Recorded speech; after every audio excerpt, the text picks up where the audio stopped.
আসসালামু আলাইকুম। আশা করি আজকের কথা শোনা যাচ্ছে এবং গতকাল আমরা যে ক্লাসটা নিয়েছিলাম সেটা আসলে আমরা সবার মাঝে দিয়েছি। যারা ক্লাসে উপস্থিত ছিল না, আশা করি কোনো সমস্যা নাই। তারপরেও যদি কোনো সমস্যা থাকে আ তাহলে আমরা প্রত্যেকটা ক্লাসেই যেটা করব যে পূর্ববর্তী ক্লাসের যদি কোনো সমস্যা থাকে সেইটা নিয়ে আমরা ৫-৭ মিনিট ডিসকাস করব এবং তারপরেই দেখা যাচ্ছে মূল ক্লাসে প্রবেশ করব। আ আর মূল ক্লাস হওয়ার পরে সেই দিনের ক্লাস নিয়ে আমরা ক্লাস শেষে ডিসকাস করব। তবে ওকে।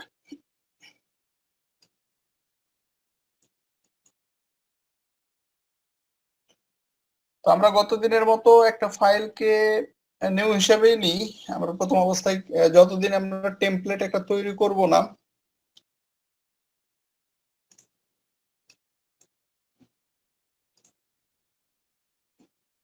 আমরা দেখি যে ১ম এ আমাদের গত দিনে যে ক্লাসটা ছিল সেটা হচ্ছে পুরোটাই পেজ সেটআপ এর একটা ক্লাস। আর টপিকও আমরা কমিয়ে দিয়েছি। আস্তে, আস্তে করে দেখা যাইতেছে ৪ টা ৫ টা টপিক নিয়ে একটা করে ক্লাস শেষ হইতেছে যেন ক্লাসগুলো সুন্দরভাবে শেষ করা যায়। ১ ঘন্টার মধ্যেও সুন্দরভাবে বোঝানো যায় এবং প্রশ্ন উত্তরগুলো নেওয়া যায়। এইজন্য আমরা প্রত্যেকটা ক্লাসে এইজন্য ক্লাসের সংখ্যা বাড়িয়ে দিয়ে ক্লাসের টপিকগুলো কমিয়ে দেওয়া হইছে। যেমন আমরা প্রায় প্রত্যেক ক্লাসটা আসলে এই পুরো সিলেবাসের জন্য ২৫ টার মতো ক্লাসের প্রয়োজন হইতো। বাট আমরা প্রায় ১০ টা ক্লাস বেশি দিয়ে ৩৫ টা ক্লাসের মতো দিয়েছি। যেন একটু টপিকগুলো ভাগ, ভাগ করে দেওয়া যায়। তো ১ম দিনে আমাদের পেজ সেটআপ ছিল। এরপরে কমান্ডের ক্লাসগুলো আছে বেশ কয়েকটা। কমান্ডটা শেষ হলেই মূলত আমরা পেজ সেটআপ করব ডিসকাশনের পরে মেবি।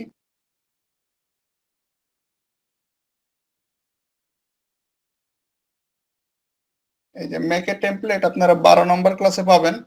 তো ১২ নম্বর ক্লাসের আগ পর্যন্ত যেগুলো হবে এগুলো টুকটাক বিভিন্ন জিনিস আসলে এগুলো সবারই ম্যান্ডেটরি শিখতে হবে। যেকোনো ধরনের ড্রইং হোক, যা কিছু হোক। তো আমাদের একটা টেমপ্লেট রেডি হয়ে গেলে আর এই প্রবলেম হবে না। আমরা কমান্ড শেষ হলেও টেমপ্লেট রেডি করতে পারি যদি মনে করি আসলে শর্টকাট হয় সেইটা, তাহলে সেটা করতে পারি। তো আশা করি গত দিনের ক্লাসের ভিডিও দেখে কারো প্রবলেম নাই। যদি প্রবলেম থাকে তাহলে আনমিউট করে বলতে পারেন। আদারওয়াইজ আমরা আ আজকের টপিকের যে ক্লাসটা 2nd ক্লাস, আমরা 2nd ক্লাসে প্রবেশ করি। ভাইয়া আপনি যে ইউনিট সেটআপ গুলা দিছিলেন সেই দিন ক্লাসে, তো ওইগুলাই তো শুরুতে দিলে হবে না? এই আর কি। হ্যাঁ, হ্যাঁ, প্রত্যেকটা সেটআপের সময় ওইগুলা ইউনিট সেটআপ করলে হবে। তবে আমরা ওই যে বললাম ১২ নম্বর ক্লাসে টেমপ্লেট রেডি করব। টেমপ্লেট রেডি করলে আর বারবার ইউনিট সেটআপ করতে হবে না।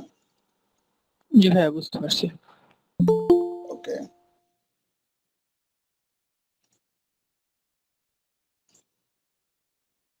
ওকে। তাহলে আমরা পরবর্তী ক্লাস নিয়ে কারো কোনো প্রবলেম নাই। তাহলে আমরা আজকের ক্লাসে প্রবেশ করি। কারণ পেজ সেটআপটা আসলে খুব গুরুত্বপূর্ণ একটা বিষয়। কারণ সেইটা ছাড়া পসিবল না। আমরা এই যে নতুন একটা টেমপ্লেট নিলাম, আল্টিমেট এইটাতেও আমাদের একটা পেজ সেটআপ করতে হবে। ঠিক আছে? তো আমি শর্টকাটে করি। তাহলে দেখা যাচ্ছে কারো যদি সমস্যা থাকে এইটা নিয়ে রিভিশন হয়ে যাবে। ওকে। তো আমরা ইঞ্চিতেই কাজ করি। আমরা যেহেতু ১ম অবস্থায় আমাদের টার্গেট থাকবে ওয়ার্কিং ড্রয়িংটা শেখা। কারণ আমরা আ লোকাল মার্কেটে কাজ করি, জব করি বা ফ্রিল্যান্সিং করি বা কন্ট্রাক্ট বেসিস কাজ করি। যেটাই করি না কেন আমাদের ১ম এ দেশীয় কাজটা ভালোভাবে শিখলে ইন্টারন্যাশনালি কাজ ভালোভাবে শেখা পসিবল। অনেক কিছু বিষয় আছে যেগুলো আসলে বুঝার বিষয় আছে। এইজন্য দেশীয় কাজগুলো দিয়ে বুঝতে চাইলে আসলে বোঝাটা সহজ হয়। ঠিক আছে? যেহেতু আমাদের এই পুরো কোর্সটা আ ন্যাশনাল এবং ইন্টারন্যাশনালি বেস করেই করা, তারপরেও আমরা ন্যাশনাল দিয়েই শুরু করব। ওকে, সেদিনের মতো আমরা পেজ সেটআপটা করে নিব।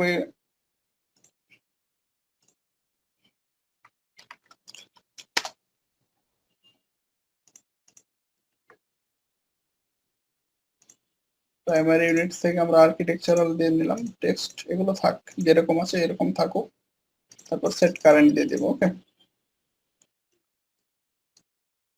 তারপরে আজকে যেহেতু আমাদের একদমই বেসিক, আমরা লিমিটটা সেট আপ না দিই, বাট লেয়ারটা সেট আপ আমাদের দিতে হবে গত দিনে যেটা বলছিলাম। এইখানে আপডেট ভার্সন, এটা আপডেট ভার্সনের জন্য এরকম দেখাচ্ছে। তো অনেকের অনেক রকম দেখাতে পারে, সরাসরি অনেকের যেটা দেখাতে পারে এই অপশনটা উপরে চলে আসতে পারে, ঠিক আছে। আবার আরো ভিতরে থাকতে পারে, তো একটু খোঁজাখুঁজি করতে হবে সবারই যখনই ভার্সন চেঞ্জ হবে। তারপরে এই যে উপরের এই অপশন গুলো থাকবে, ঠিক আছে।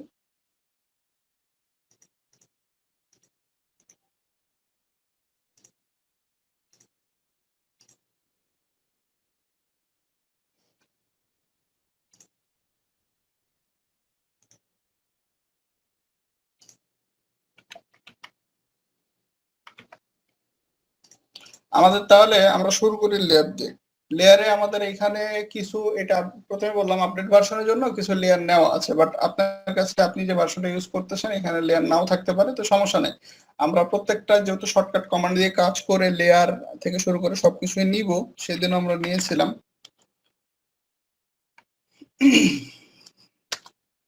এই জন্য কমান্ডের নাম জানতে হবে, যে আসলে অনেক সময় হয় কি যে যত বেশি আপডেট ভার্সন ইউজ করবেন, তো তত বেশি আপডেট ভার্সনের সময় যেটা মূল প্রবলেম হয় সেটা হচ্ছে অনেক কমান্ড বেশি আসে, নতুন কমান্ড আসে, ঠিক আছে। যেমন অনেক ভার্সনে আপনার শুধু এল এ ওয়াই দিলেই চলে আসবে লেয়ার, ঠিক আছে। আবার যেমন এইটা 23 ইউজ করতেছি, এখানে অনেক নতুন নতুন,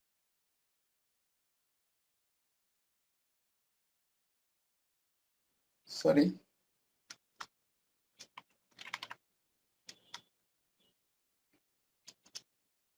প্রথমে লেআউট আসতেছে, যদিও এক্স লাইনের কমান্ডটা আলাদা, বাট এই জন্য শর্টকাটের পাশাপাশি পুরো যে কমান্ডের নামটা আছে, অর্থাৎ যেই কমান্ড দিয়ে আমরা কাজ করতেছি ওই কমান্ডের নামটা জেনে থাকলে সুবিধা আছে, ঠিক আছে। যে কোনো সময় সামহাও কোনো ভার্সনে যদি শর্টকাট কাজ না করে বা কাজ করতে প্রবলেম হয়, তাহলে ওই ক্ষেত্রে দেখা যাচ্ছে যে পুরো কমান্ডের নামটা লিখে অনেক সময় নিয়ে আসা যায়, বা এরকম সিলেক্ট করে অনেক সময় নিয়ে আসা যায়। ওকে। আর যারা 16 বা 18 ভার্সন ইউজ করতে, তাদের সামনে এরকম ডিরেক্টলি এরকম বক্স, এইখানে ক্লিক করলে চলে আসার কথা। ওকে, তো এইখান থেকে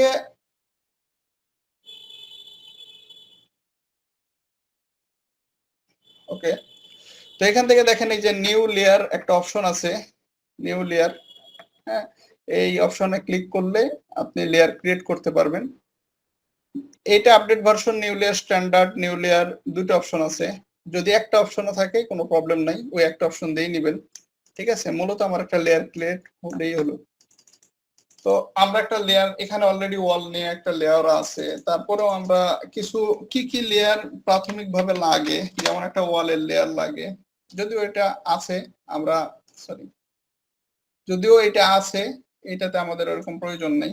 আমরা ওয়াল লাগবে, উইন্ডো লাগবে, ডোর লাগবে। সেদিন প্রথম ক্লাসে আমরা লেয়ার সম্পর্কে ডিটেল আলোচনা করছিলাম, এই জন্য আজকের আলোচনা করছি না। তো এইরকম আমাদের প্রথমে কাজ শুরুর সময় আমাদের বেশ কিছু লেয়ারের প্রয়োজন আছে, এবং যত বেশি কাজটা সম্পূর্ণ করতে করতে আসলে অনেকগুলো লেয়ারের প্রয়োজন হয়। তো প্রাথমিক অবস্থায় আমরা কমান্ডের কাজ শিখতেছি আজকে। আমরা কমান্ড দিয়ে শুরু করি। প্রথমে যেটা আছে আমাদের প্রথম দিন, new file, open file, save file. তো এইগুলো বিষয় আছে, এইগুলো বিষয় খুবই সিম্পল বিষয়। আপনি কিবোর্ড থেকে ক্লিক করলেই আপনার হচ্ছে এরকম অপশন আসবে,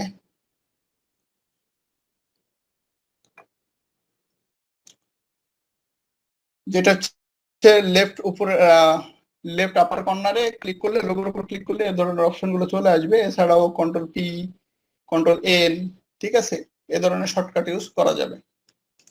তো আমি যদি কোনো ফাইলকে ওপেন করতে চাই, সিম্পলি ওপেনের উপর ক্লিক করলেই আমার যেগুলো আগের ফাইল ছিল সেগুলো আছে, আমি সেগুলো চাইলে ওপেন করতে পারি, বাট আমি এখন করতেছি না, সেগুলো জাস্ট দেখাইতেছি। আর নিউ লেয়ার তো আমরা ওই যে বাহির থেকে প্রথম দিন যেভাবে দেখালাম, এটা যেভাবে নিলাম ওইভাবে নিতে পারি, এখানে এসেও ক্লিক করে আবার নিউ নিতে পারি, ঠিক আছে। অথবা এই যে প্লাস আইকনে ক্লিক করেও আরেকটা নতুন নিতে পারি, ঠিক আছে। দেখেন এখানে ড্রয়িং 1, ড্রয়িং 2 চলে এসছে, আরেকটা ক্লিক করলে এখানে ড্রয়িং 3 চলে আসবে।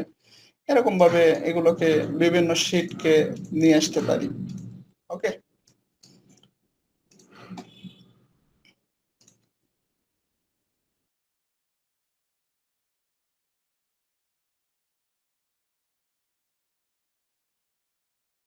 কিছু পার্থক্য থাকে, আমাদের সিলেবাসে দেওয়া আছে যদিও। সেভ ফাইল, শুধু সেভ আছে। আচ্ছা, আমরা সেভ আর সেভ অ্যাজটা একটু দেখে নিই। সেটা হচ্ছে যে কোনো ফাইল যখন আমরা তৈরি করতেছি, ইউনিট সেটআপ কমপ্লিট হলো বা সবকিছু কমপ্লিট করলাম, কমপ্লিট করার পরে আমরা সিম্পলি সেটাকে তো সেভ করতে হবে, রাইট? তো আমরা সিম্পলি কন্ট্রোল এস ক্লিক করলে কিবোর্ড থেকে আমাদের সেভ অপশন আসবে, ঠিক আছে? তো যেখানে সেভ করতে চাই সেখানে সেভ করব। আমি এটাকে সিম্পলি ডাউনলোডে সেভ করি। দেন এখানে ফাইলের নাম দিয়ে আমরা সিম্পলি সেভ করতে পারি, ঠিক আছে?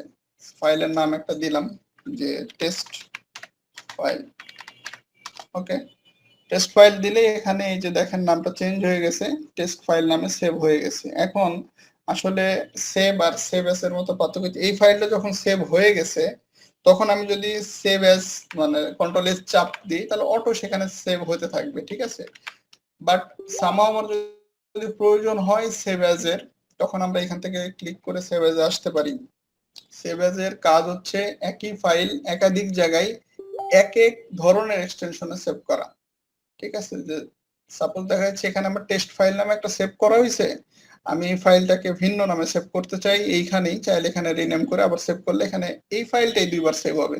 অথবা আমি চাইলাম যে নামটাম চেঞ্জ করতে চাইতেছি না, আমি আসলে ফাইলের টাইপ চেঞ্জ করতে চাইতেছি, এখানে ফাইল টাইপ আছে। ফাইলের টাইপটা আসলে কি কাজে লাগে এখানে একটু বলে নেওয়া জরুরি। সেটা হচ্ছে দেখেন এখানে যখন ক্লিক করবেন তখন অনেক অপশন পাবেন। আপনি যেই ভার্সন ইউজ করতেছেন তার নিচের যত ভার্সন আছে ক্যাড, মোটামুটি 20-30 বছর নিচ পর্যন্ত আপনি ক্যাডের ভার্সন গুলো দেখতে পাবেন সেভ করার জন্য। যেমন এখানে আমার এখানে সর্বনিম্ন হচ্ছে 2000 সাল পর্যন্ত দেখাচ্ছে, ঠিক আছে? 2000 সাল পর্যন্ত দেখাচ্ছে। উপরে এই যে এটা হচ্ছে আমার ক্যাডের ফরম্যাট ডিডব্লিউজি, আর একটা হচ্ছে ডিএক্সএফ, এগুলো হচ্ছে এক্সটেনশন, ঠিক আছে? তো ডিডব্লিউজি ফাইলটা মূলত ক্যাডেরই ফাইল, এটা ক্যাডের এক্সটেনশন, যেমন ভিডিও, অডিও, ফটো এগুলো এক্সটেনশন থাকে। ভিডিওর এক্সটেনশন যেমন MP4 ইত্যাদি থাকে। তো এটা হচ্ছে ক্যাডের এক্সটেনশন ডিডব্লিউজি, যে কোনো ফাইলের লাস্টে লেখা থাকলেই বুঝবো হচ্ছে এটা ক্যাড ফাইল।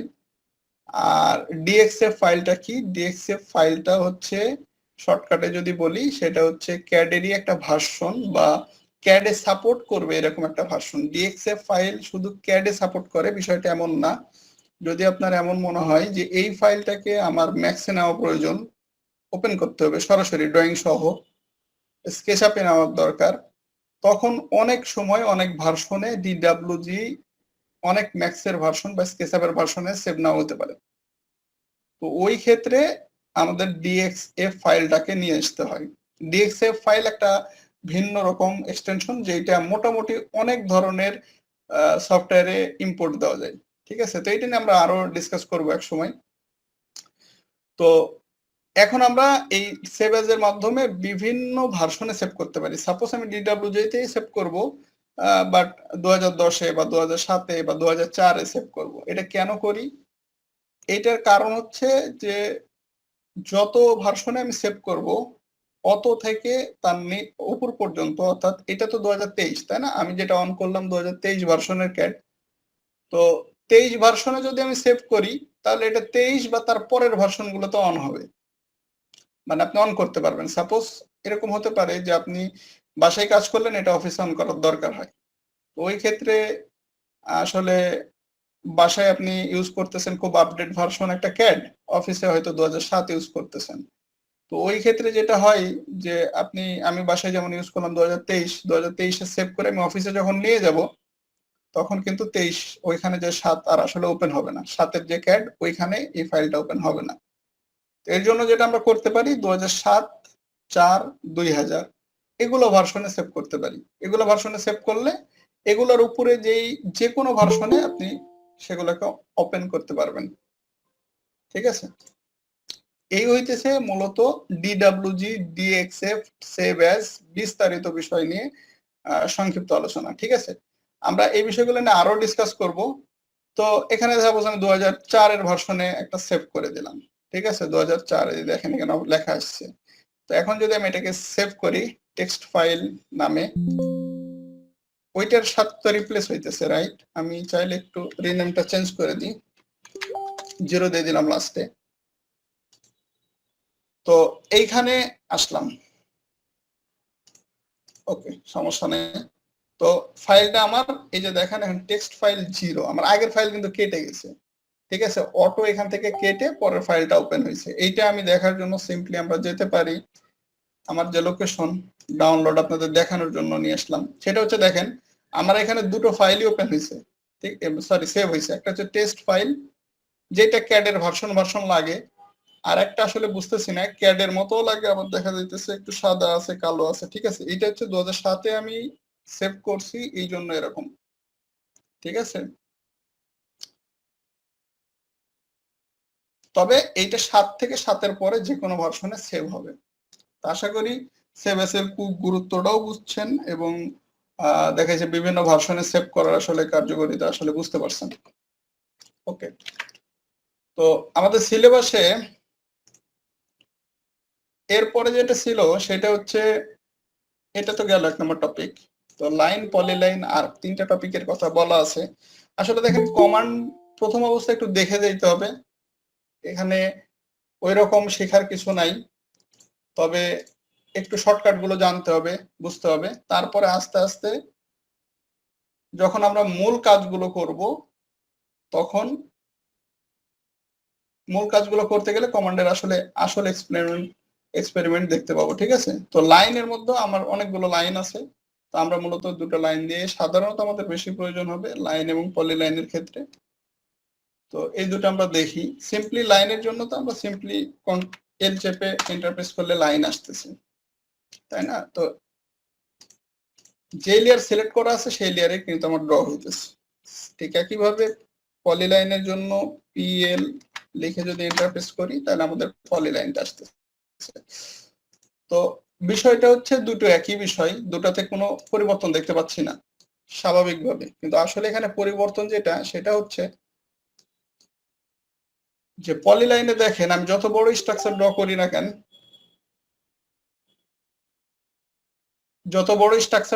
না কেন, এখানে একটা মেম্বারে ড্র হইতেছে, রাইট? আর যখন আমি লাইন দিয়ে ড্র করতেছি তখন ভিন্ন ভিন্ন স্ট্রাকচারে ড্র হইতেছে এবং ভিন্ন ভিন্ন মেম্বার তৈরি হইতেছে। তো মূলত পার্থক্য, প্রাথমিক জেনারেল পার্থক্য এটা। আরো কিছু আছে, যেমন আমি চাইলে এগুলাকে সিলেক্ট করে একটা কমান্ড ইউজ করে আবার পলিলাইনের মতো করতে পারি। ঠিক আছে, লাইক এই যে এরকম। তো কমান্ডটা পরে দেখবো আমরা, ওটা আছে আমাদের পরে। তো এইখানে আসলে কি মূল পার্থক্য এতটুকুই না? আসলে মূল পার্থক্য এতটুকুই না। এখানে যখন আপনি এল প্রেস করতেছেন তখন দেখেন এখানে আর কোনো পয়েন্ট নাই, ডিরেক্টলি আমাকে বলতেছে ফার্স্ট পয়েন্ট একটা সিলেক্ট করতে। ঠিক আছে, একটা ফার্স্ট পয়েন্ট সিলেক্ট করে আমার সেকেন্ড পয়েন্ট যেভাবে আসে ড্র করতে বলতেছে। মাপ দেওয়ার জন্য আমি গতদিনে যেরকম দেখিয়েছি ওরকম ভাবে সিম্পলি মাপ দিয়ে ড্র করা যাবে। আর পলিলাইনের ক্ষেত্রে পার্থক্যটা দেখেন, পলিলাইন যখন পিএল ইন্টারফেস করতেছি তখন আমি যখন ফার্স্ট পয়েন্টার নিতেছি, নেওয়ার পরে এখানে অটো অনেকগুলো আরো বেশ কিছু অপশন আসতেছে যেটা লাইনের ক্ষেত্রে আসে নাই। ওকে, তো দেখা যাচ্ছে এতগুলো অপশনের মধ্যে আসলে সবগুলো যে আমাদের কাজ আছে বিষয়টা এরকম না। আমরা যদি প্রয়োজন হয় তাহলে দেখা যাইতেছে আর্ক আর ওয়াইড নিয়ে আমরা কাজ করতে পারি। ওয়াইডটা মূলত কিছুই না, ওয়াইডটা মূলত আমরা ওয়াইডকে দিব আর কি, হ্যাঁ, যে কতটুকু এই লাইনের থিকনেসটা হবে।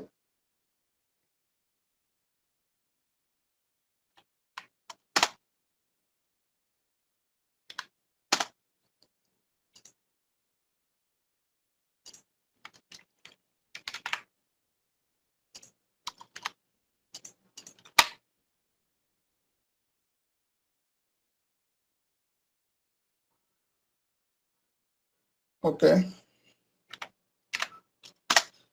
দেন পিএল ইন্টারপ্রেস করলাম, এরপর স্টার্টিং পয়েন্ট দিলাম। তারপরে দেখেন যদি আমরা আর্কটা দেখি, তো সিম্পলি এ লিখে মানে এইখানে যা কিছু অপশন দেখাইতেছে এগুলো আপনারা একটু ইমপ্লিমেন্ট করবেন নিজেরা। আমাদের সবকিছু প্রয়োজন হবে না, বাট দেখবেন, ট্রাই করবেন যে হয় কিনা। যদি কোনো প্রবলেম হয় তাহলে সেগুলো আমরা নেক্সট ক্লাসে দেখব, যদি এসে শেয়ার করেন আপনারা। ওকে, তো আর্ক প্রেস করলে আমাদের সামনে এরকম একটা আর্ক আসবে, পলিলাইন থেকে এটা আর্ক আসবে। এটাকে চাইলে আমরা আর্কের মধ্যে আমরা বিভিন্ন ধরনের অপশন আছে, অ্যাঙ্গেল আছে, সেন্টার আছে, ডিরেকশন আছে, ঠিক আছে। তো এত কিছু আসলে আমাদের প্রথম অবস্থায় প্রয়োজন হবে না। আমাদের লাইন এবং পলিলাইনের জেনারেল যেই দুটো কাজে লাগবে সেটা হচ্ছে একটা আর্ক, একটা হোয়াইট, আর একটা হচ্ছে লাইন। আর ওই যে যেটা প্রথমে বললাম যে আলাদা আলাদা মেম্বারে গঠিত হচ্ছে, আমাদের এমন কিছু কাজ করতে হবে যখন আমাদের একটু বুঝে যে লাইন ইউজ করব নাকি পলিলাইন ইউজ করব। এটা কিছুই না, দুটো করলেই হবে, যে কোনো একটা করলে হবে। তবে সমস্যা যেটা সেটা হচ্ছে পলিলাইন দিয়ে করলে আপনার অনেক সময় কাজটা দ্রুত হবে, লাইন দিয়ে করলে অনেক সময় কাজটা দ্রুত হবে। এটা আপনি আপনার কাজে যখন কাজ করবেন তখন বুঝতে পারবেন আর কি। একটা মিনিট।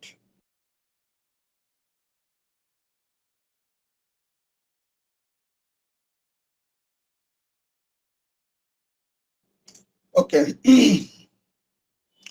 তো আশা করি লাইন এবং পলিলাইনের মধ্যে অনেকগুলো পার্থক্য থাকলেও আমরা তিনটা শর্ট হচ্ছে ইয়ে নিয়ে আলোচনা করলাম। সেটা হচ্ছে একটা হচ্ছে থিকনেস, একটা হচ্ছে মেম্বার অফ সেগমেন্ট, ঠিক আছে, আর আর্ক নিয়ে।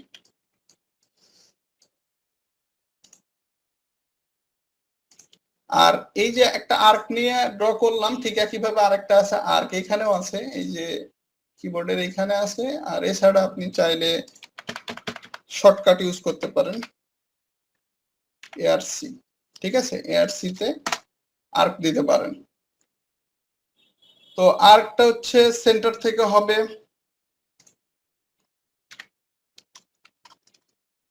আমরা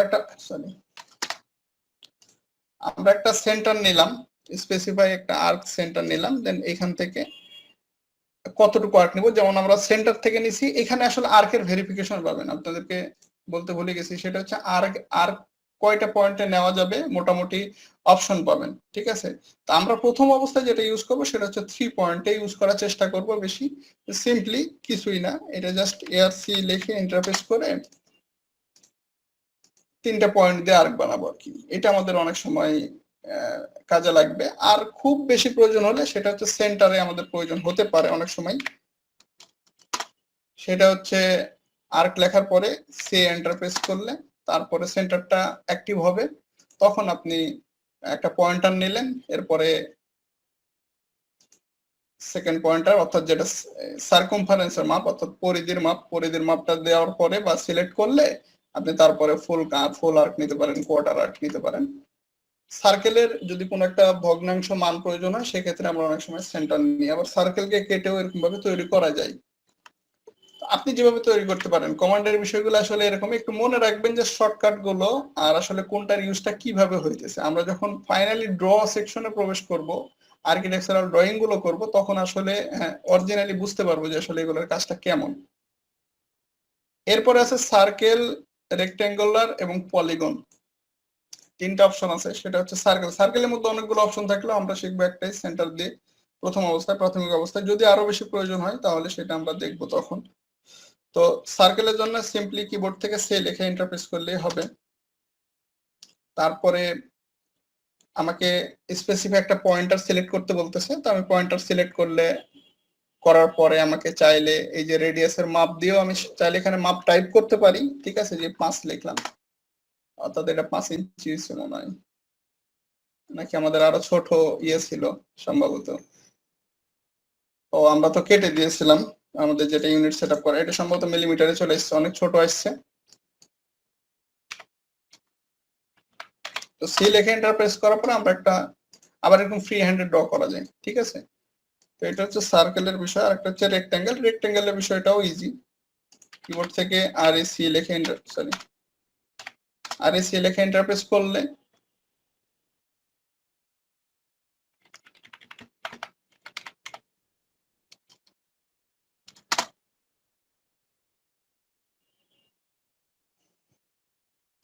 সিম্পলি তো আমরা এরকম ভাবে ফার্স্ট পয়েন্ট এবং সেকেন্ড পয়েন্টটাকে সিলেক্ট করে ড্র করতে পারতেছি, এবং চাইলে আমরা মাপ দিয়েও ড্র করতে পারি আর এ সি লেখে এন্টার প্রেস করার পরে। আমরা মাপ দিতে পারি। স্যার কোনো সাউন্ড আসছে না। সাউন্ড কি যাচ্ছে না? সবার কি একই অবস্থা? আসতেছে তো। ওকে না, শোনা যাচ্ছে তো।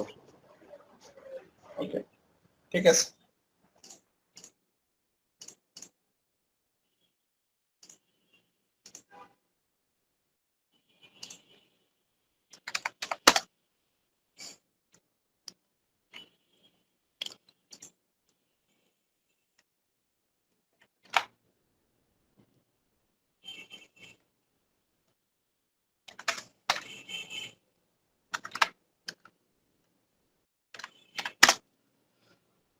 আচ্ছা, আমরা পেজটা অনেক বড় নিয়েছি, এই জন্য এরকম হচ্ছে। আমাদের মাপটা আসলে ঠিকই আছে, ফিটে দিলে অনেক ছোট হয়ে আসতেছে। আচ্ছা, আমরা একটা রেক্ট্যাঙ্গেল মাপ দিয়ে ড্র করি, আর এসি এন্টার প্রেস করি। এরপরে সিম্পলি আমরা একটা ফার্স্ট কর্নারটাকে সিলেক্ট করার পরে আমরা এখন মাপ দিব কিভাবে। এখন এটাতে যেটা হয়, ক্যাড এর বিভিন্ন ভার্সনের জন্য এটাতে একটু প্রবলেম হয়। ডিরেক্টলি এক্স অক্ষের মান কমা ওয়াই অক্ষের মান দিলে হয়, আবার অনেক ভার্সনে এটা কাজ নাও করতে পারে। স্যার আমি সব কোনো ভার্সন সাউন্ড পাইতেছি না। সম্ভবত আপনার ডিভাইসের হ্যালো। সমস্যা।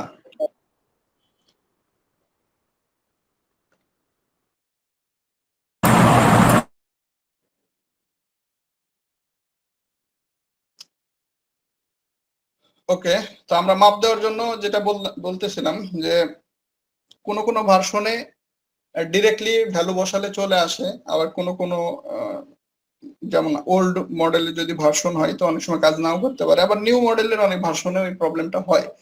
তো এটা কোনো প্রবলেম না, এটা জাস্ট একটা এক এক মডেলের এই জন্য এক একটা ইয়ে কাজ করে। তো ডিরেক্টলি যদি কাজ করে কেমন, যে আপনি একটা 10 ফিট বাই 15 ফিটের রেক্টেঙ্গেল নিতে চাইতেছেন, অর্থাৎ প্রথম যেটা দিবেন এটা অবশ্যই এক্স ভ্যালু, তারপরে ওয়াই ভ্যালু, ঠিক আছে।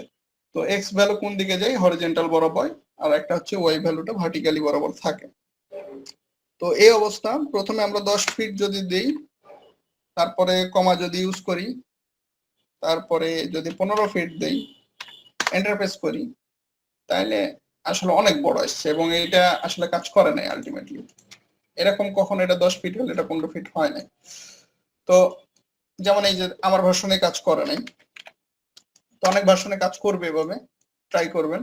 যদি না করে, সব ভার্সনে কাজ করার জন্য একটা ওয়ে, সেটা হচ্ছে রেক্ট্যাঙ্গেল দিয়ে ফার্স্ট একটা পয়েন্টার সিলেক্ট করার পরে @ প্রেস করবেন কিবোর্ড থেকে।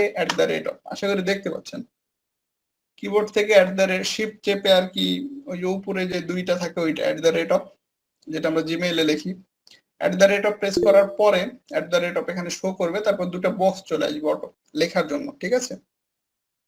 তো ওইখানে আমরা সিম্পলি 10 ফিট লিখে কমা ইউজ করব, সিম্পলি ইন্টারপ্রেস করব না বা স্পেস দিব না, কমা ইউজ করব। এটা হচ্ছে এক্স এর ভ্যালু, তারপরে ওয়াই এর ভ্যালু বরাবর আমরা একটা 15 ফিট দিলাম। দেখেন এইটা ঠিক আছে, এটা 10 হলে এটা 15 হতে পারে। তো এইরকম মূলত দেখা যাচ্ছে রেক্ট্যাঙ্গেলের জন্য আমরা এরকম ভাবে পরিমাপ দিয়ে আমরা রেক্ট্যাঙ্গেল গুলোকে ড্র করতে পারি, ঠিক আছে। আর আরেকটা যেটা আছে সেটা হচ্ছে পলিগনের বিষয়টা। পলিগনটা খুব একটা বেশি আমাদের কাজে লাগবে না, তারপর আমরা একটু শিখে রাখি। রেক্ট্যাঙ্গেলের পাশে এইখানে পলিগন আছে, ঠিক আছে। আবার চাইলে কিবোর্ড থেকে পলিগন আমরা প্রেস করতে পারি, লিখতে পারি আর কি।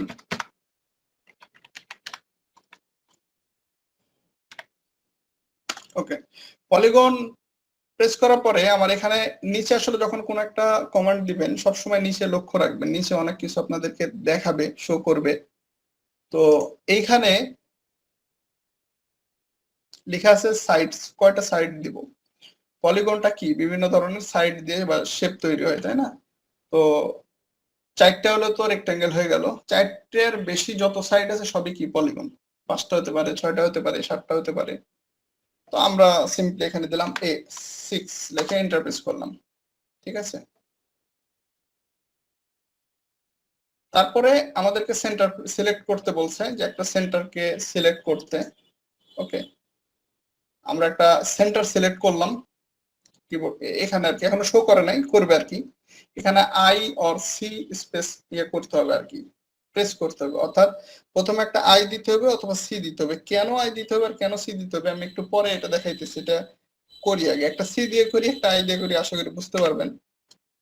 সি লিখে ইন্টারফেস করলাম, দেন আমরা একটা মাপ দিব, ঠিক আছে, যে 10 ফিট।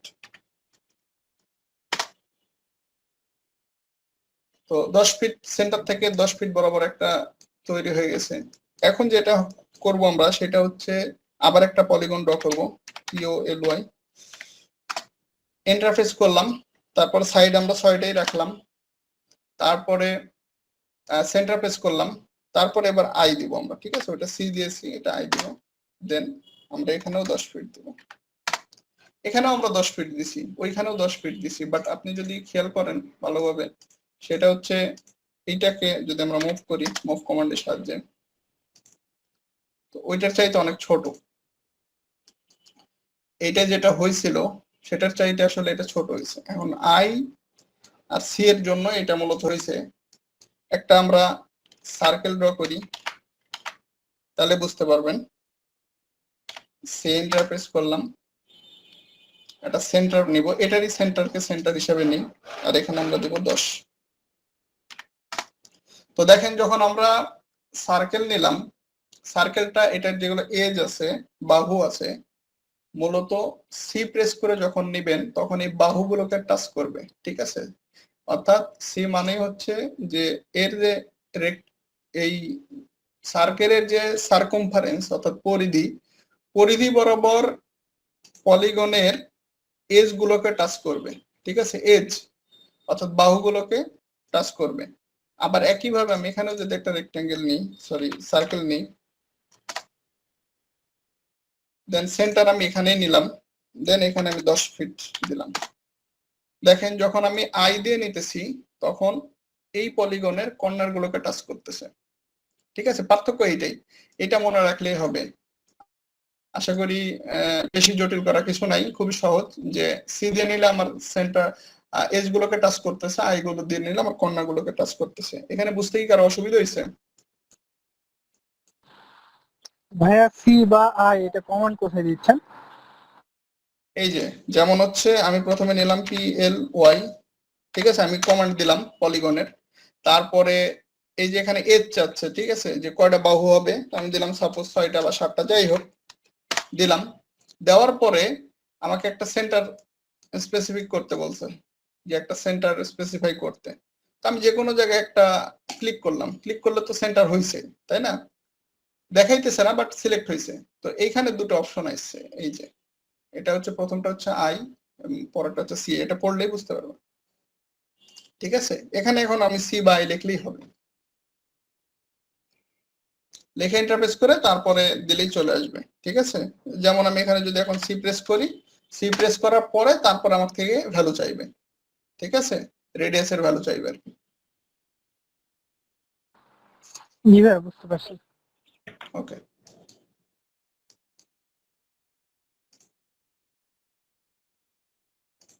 আচ্ছা, আমাদের মোটামুটি কনস্ট্রাকশন লাইন একটা কমান্ড শিখতে হবে, এটা মূলত আমাদের সেকশন বা এলিভেশনে কাজে লাগবে। কনস্ট্রাকশন লাইনটা আমরা এখানে পাবো, ড্র সেকশনেই আছে। এই যে কনস্ট্রাকশন লাইন ড্র সেকশন থেকে পাওয়া যাবে, অথবা কিবোর্ড থেকে XL প্রেস করলেই হবে, XL, ঠিক আছে, এক্স লাইন যেটাকে বলা হয় কনস্ট্রাকশন লাইন। তো XL প্রেস করার পরে এখানে অনেক 5টা অপশন আছে টোটাল, বাট আমরা প্রথম অবস্থায় 3টা অপশন শিখলে আমাদের চলবে। তো এর মধ্যে প্রথমটা হচ্ছে হরিজন্টাল, HOR, তারপর ভার্টিক্যাল VER আছে, তারপর একটা আছে ANG, অ্যাঙ্গেল, ঠিক আছে। তো আমি যদি সিম্পলি হরিজন্টালকে সিলেক্ট করি, তাহলে জাস্ট হরিজন্টাল প্রয়োজন হয় যদি আর কি, এই লেখা ইন্টারফেস করলেই আমার হরিজন্টাল বরাবর চলে আসবে। আমার যতগুলো খুশি আমি খালি ক্লিক করলেই লাইনগুলো নিতে পারবো, এবং এই লাইনগুলো এত বড় যে আমার যত বড় এই স্প্রেডশিট অর্থাৎ সরি মানে ড্র শিট, এই ড্র শিটের জন্য যত বড় জায়গা আমার তত বড় গুলো লাইন আসছে এখানে, ঠিক আছে। এটা হচ্ছে এক্স লাইনটা একটা লাইনটা অনেক বড়, যেটা এই মাথা থেকে ও মাথা পর্যন্ত, এটা আসলে শেষ নাই কোনো। একইভাবে এক্স লাইন আমরা নিতে পারি, সেটা হচ্ছে আবার প্রেস করলাম এক্স এল এন্টার। এবার আমরা ভার্টিক্যাল নেওয়ার জন্য ভি লিখে এন্টার প্রেস করব সিম্পলি। আমার ভার্টিক্যাল বরাবর এক্স লাইন গুলো আসছে, আমার যেখানে যেখানে দরকার আমি ক্লিক করে নিতে পারি। ঠিক আছে, এটাও সিমিলার। এক্স লাইনটা মূলত এই মাথা থেকে ওই মাথা পর্যন্ত যেই দিকেই নেওয়া যাক। আর আরেকটা যেটা, সেটা হচ্ছে এক্স লাইন এক্সেল এন্টার। এবার হচ্ছে অ্যাঙ্গেলের জন্য এ লেখে এন্টার। ঠিক আছে, এখন অ্যাঙ্গেলের জন্য তো অবশ্যই কোণ চাইবে, যে কত ডিগ্রি অ্যাঙ্গেলে। তো আমি যে কোনো একটা কোণ দিলাম 30 ডিগ্রি সাপোজ। তো 30 লেখে এন্টার প্রেস করলাম, 30 ডিগ্রি অ্যাঙ্গেলে একটা কোণ দিবেন। 30 ডিগ্রি কোথা থেকে? 30 ডিগ্রি মূলত রাইট সাইডে 0 ধরা হয়, এখান থেকে এদিকে গণনা হবে। ঠিক আছে, ক্লকওয়াইজ এদিকে, আমার অ্যান্টি ক্লকওয়াইজ এদিকে ঘুরবে। তো এই বিন্দুটাকে আমার 0 ধরে হরিজন্টালে এই পাতটাকে 0 ধরে এইখান থেকে 30 ডিগ্রি উপরে যতটুকু কোণ পাবে ততটুকুই ড্র করছে। ঠিক আছে, আমার যদি আরো বেশি আরো বেশি, এটা আমার হিসাব করে যতটুকু যা প্রয়োজন হবে ততটুকু আমি অ্যাঙ্গেল নিব।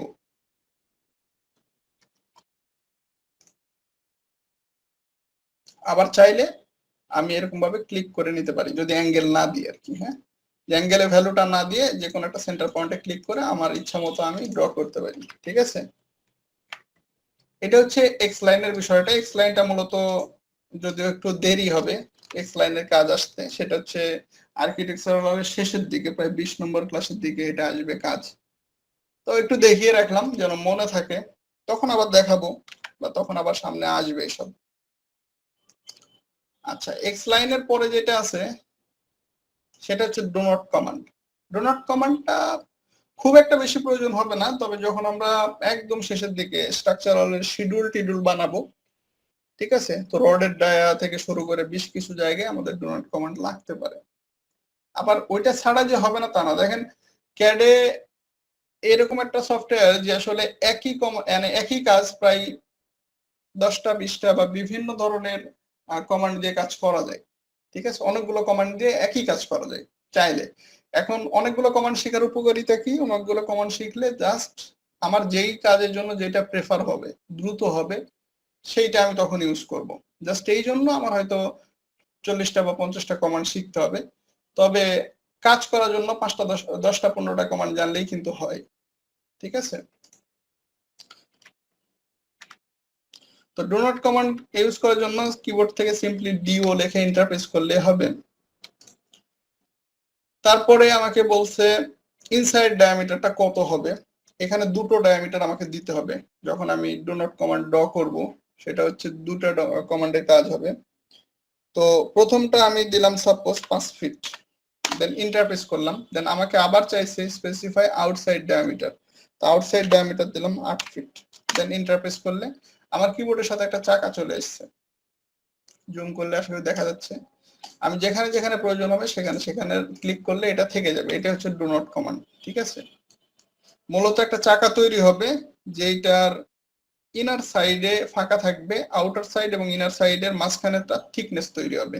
সুতরাং আমাকে হিসাব করে দিতে হবে যে ইনার সাইড এবং আউটার সাইডের ইয়েটা ডায়ামিটারটা কতটুকু দিব। ঠিক আছে, যেমন এটাতে দিছি কত, ইনার সাইড দিছি আমি 5, আউটার সাইড দিছি হচ্ছে 8, দ্যাট মিনস আমার এই থিকনেসটা 3, তাই না? তো এইরকম এটা একটা আমার যতটুকু প্রয়োজন আমরা সেইভাবে হিসাব করে এটা কাজ করব।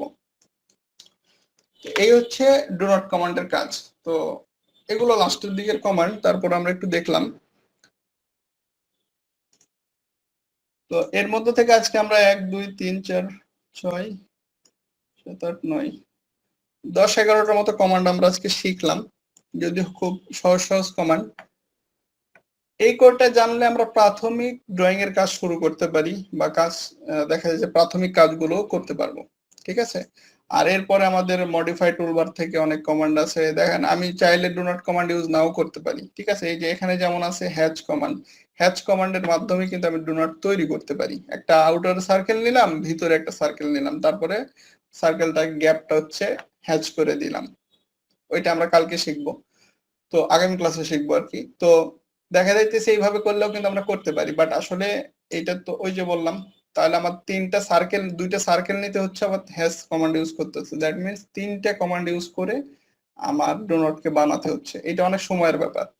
তো এই জন্য একই কাজ করার জন্য অনেক সময় একাধিক কমান্ডের প্রয়োজন হয় শেখার জন্য, বাট আলটিমেট কাজ দ্রুত করার জন্যই সেটা শেখা। ঠিক আছে? তো আশা করি এই যে 10-11টার মতো আমরা আজকে কমান্ড শিখলাম, জানলাম। প্রিভিয়াস ক্লাস নিয়ে তো প্রথমেই কথা বলছি। আজকের ক্লাস নিয়ে কারো কোনো সমস্যা থাকলে, কোথাও না বুঝলে, ঠিক আছে, বলতে পারেন। ভাইয়া লেয়ারের বিষয়টা একটু যদি বলতেন। লেয়ার কেমন? লেয়ারের বিষয়টা বলতে লেয়ার তৈরি করলেন না আপনি, ওয়াল তারপর কলাম, এই লেয়ার ইউজ বিষয়টা। করছি, লেয়ার আমি তৈরি করছি বাট ইউজ করি নাই। ওই জন্যই বললাম যে যেগুলো আগেকার ভার্সন সেখানে এখানে ক্লিক করলে অনেক সময় চলে আসবে, হ্যাঁ। বাট যদি চলে না আসে সামাও, তাইলে আমরা এখান থেকে, যেহেতু আমরা শর্টকাট দিয়ে সব কাজ করব, লেয়ারটা হচ্ছে আমরা এখান থেকে লিখলেই চলে আসবে লেয়ার, এরকম একটা বক্স আসবে। দেন আমরা এখান থেকে ক্লিক করলে লেয়ার গুলো আমরা তৈরি করব। প্রথমেই কাজের জন্য দেখা যায় যখন আমরা একটা প্ল্যান তৈরি করব, সবার আগে প্রাথমিক কাজ কি আমাদের প্ল্যান তৈরি। তো প্ল্যান তৈরি করতে গেলে সেখানে ওয়াল থাকবে,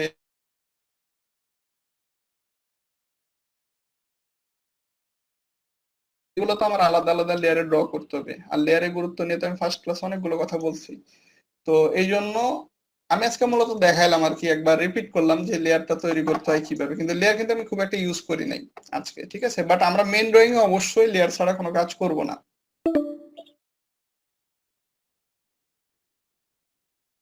ঠিক আছে। জি ভাইয়া, বুঝতে পারছি। ওকে, আজকের ক্লাসের কমেন্টগুলো নিয়ে কারো কোনো সমস্যা?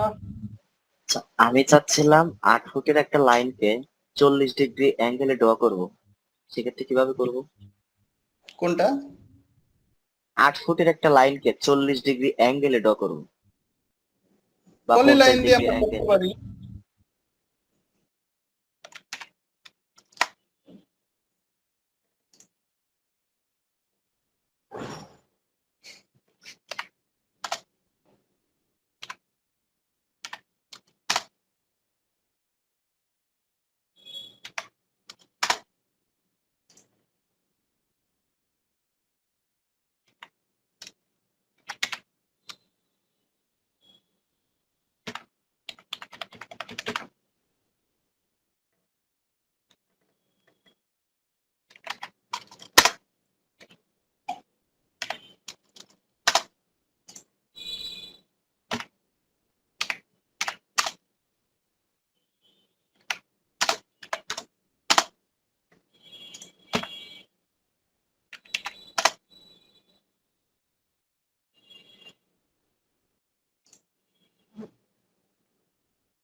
এটা কি বুঝতেছেন? আমি যেটা করলাম সহজ সিস্টেম হচ্ছে, এটা অনেকভাবে তৈরি করা যায়, পলিলাইনের একটা ওয়েতে তৈরি করা যায়।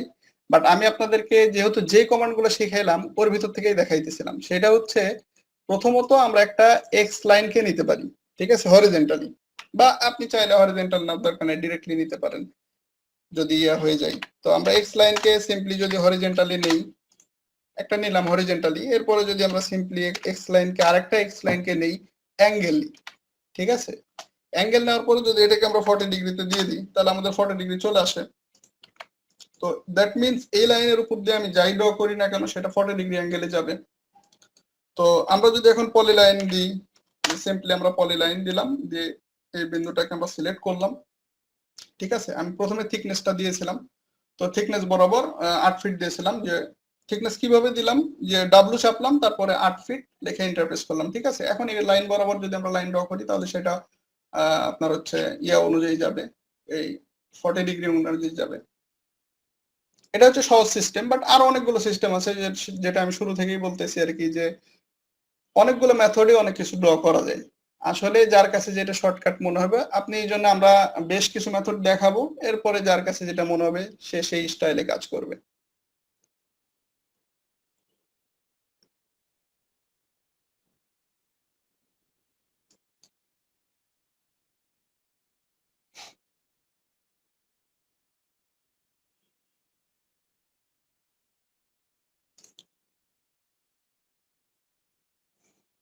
ওকে,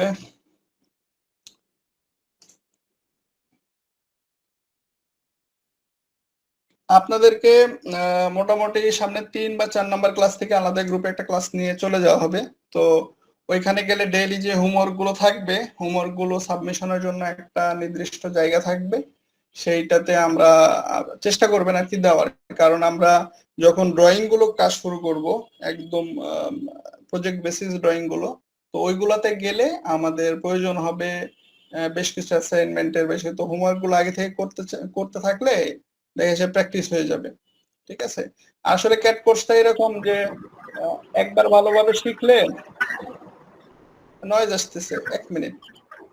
তো একবার ভালোভাবে শিখলে দেখা যাচ্ছে যদি প্র্যাকটিসটা করা যায় ভালোভাবে, একবার প্র্যাকটিস করে নিলে মোটামুটি অনেকদিন যদি ওই ধরনের কাজ নাও করা যায়, যেমন আমি দেশি কাজ কিন্তু দীর্ঘদিন করি না, ঠিক আছে, বাট ওই যে আমার প্র্যাকটিসে আছে এবং টুকটাক যেটা করি সেটা হচ্ছে কন্ট্রাক্ট বেসিসে করি, ঠিক আছে, কোনো দেশি অফিসে দেশি কাজগুলো করি না, আমার ম্যাক্সিমাম কাজগুলো বাইরের।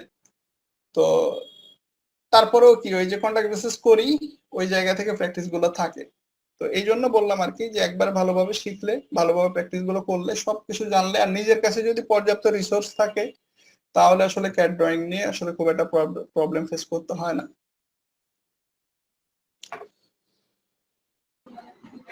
আগামী ক্লাস কি বার হবে? আচ্ছা, আগামী ক্লাস আমরা চেষ্টা করব আগামী ক্লাসের আগে রুটিন পাবলিশ করে দেওয়ার, ঠিক আছে, টাইম এবং সময় নিয়ে, মানে কোন কোন বারে হবে সবকিছু ফিক্সড করে দেওয়ার, এই আর কি। এটা দেখি আজকে আমরা ক্লাস শেষ করে বসে ইয়ে করে দিব, পাবলিশ করে দিব। আর ভাইয়া প্রত্যেকটা ক্লাস তো রেকর্ডেড থাকবে তাই না? পরবর্তীতে সমস্যা হলে তো দেখে নেওয়া যাবে প্রাইভেট গ্রুপ থেকে। হ্যাঁ, প্রত্যেকটা ক্লাসগুলো রেকর্ডেড থাকবে এবং প্রাইভেট ড্রাইভে দেওয়া থাকবে। জি ভাইয়া। ওকে, তাহলে আজকে যদি আর কারো কোনো প্রশ্ন না থাকে, আমরা আজকের মতো ক্লাসটাকে এন্ড করি। ইনশাল্লাহ নেক্সট ক্লাস আবার দেখা হবে। জি ভাইয়া, প্র্যাকটিস করতে গেলে কোনো সমস্যা হলে সামনের ক্লাসে জানাবো। হ্যাঁ, অবশ্যই অবশ্যই। আচ্ছা, দেখেছে ক্যাড বা প্র্যাকটিক্যাল মূলক ক্লাসগুলো আসলে এরকমই হয়। প্র্যাকটিক্যাল মূলক ক্লাস আমি প্রায় 3 জায়গায় কি 4 জায়গায় কোর্স করছি নিজে, বিভিন্ন সময় বিভিন্ন কাজের কারণে, ঠিক আছে। তো এমনও হয়েছে যে দেখাচ্ছে একই কাজ একরকম ভাবে করা যায়, এক মেন্টরের কাছে যে দেখছি অন্যভাবে করা যায়, ঠিক আছে, অনেক কিছু। তো এই প্র্যাকটিক্যাল ক্লাসগুলো এরকম হয় যে আসলে দুই পক্ষের কাছ থেকেই খুব দারুণ দারুণ বিষয়গুলো উঠে আসে, ঠিক আছে। তো আপনারাও চেষ্টা করবেন যে এই ক্লাসগুলোতে এমন কিছু প্রশ্ন রাখতে যেগুলো থেকে যদি আমারও কোনো লেগিংস থাকে সেটা আমিও যেন শিখে নিতে পারি, ঠিক আছে। তো এইটা হচ্ছে সবচাইতে ভালো ওয়ে শেখার জন্য। তো সবাই এটা আসলে করতে পারবেন তখনই যখন ট্রাই করবেন, ট্রাই না করলে আসলে দেখা যাইতেছে এই সমস্যাগুলো ফেস হয় না, সমস্যা ফেস না হলে আসলে শেখাও যায় না, ঠিক আছে। তো ঠিক আছে, সবাইকে আজকের ক্লাস আমরা এখানে এন্ড করলাম।